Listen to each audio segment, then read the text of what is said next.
આપણે ત્યાં થાય છે શું કે જેવા 1 2 3 5 ધોળા વાળ થાય ને એટલે માણસોમાં એક પ્રકારનો અનરેસ્ટ આવી જાય.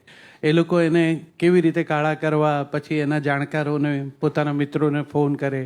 પેલાએ પણ આટલા વખત છુપાવ્યું હોય, પણ હવે તમે પણ એ જ વાહનમાં સાથે છો એટલે એ આઈડિયા આપે કે એક કામ કર, આ ફલાણી કંપની છે એની ડાય લગાડ તો વાળ સારા રહેશે, કોઈને ખબર નહીં પડે.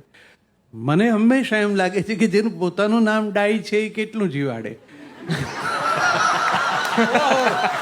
વાહ, એના કરતા ધોળા હોય તો શું ખોટું. આપણી પરંપરામાં તો જ્યારે દશરથ રાજાને પોતાના માથામાં પહેલો એક સફેદ વાળ દેખાયો ત્યારે એમણે મનોમન નક્કી કરી લીધું કે હવે મારે રાજગાદી પુત્રને આપવી જોઈએ.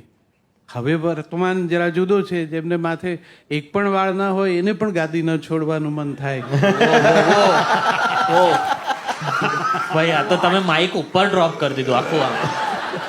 ના પણ એટલે સફેદ માટે હવે આમ વધુમાં વધુ શું હોય તો કે છે આદર, બાકી વધારે કંઈ નહીં. ને મને હંમેશા એમ થાય કે આ આપણે ત્યાં રૂપિયા અને વાળ બંનેમાં ધોળા કોઈને નથી ગમતા.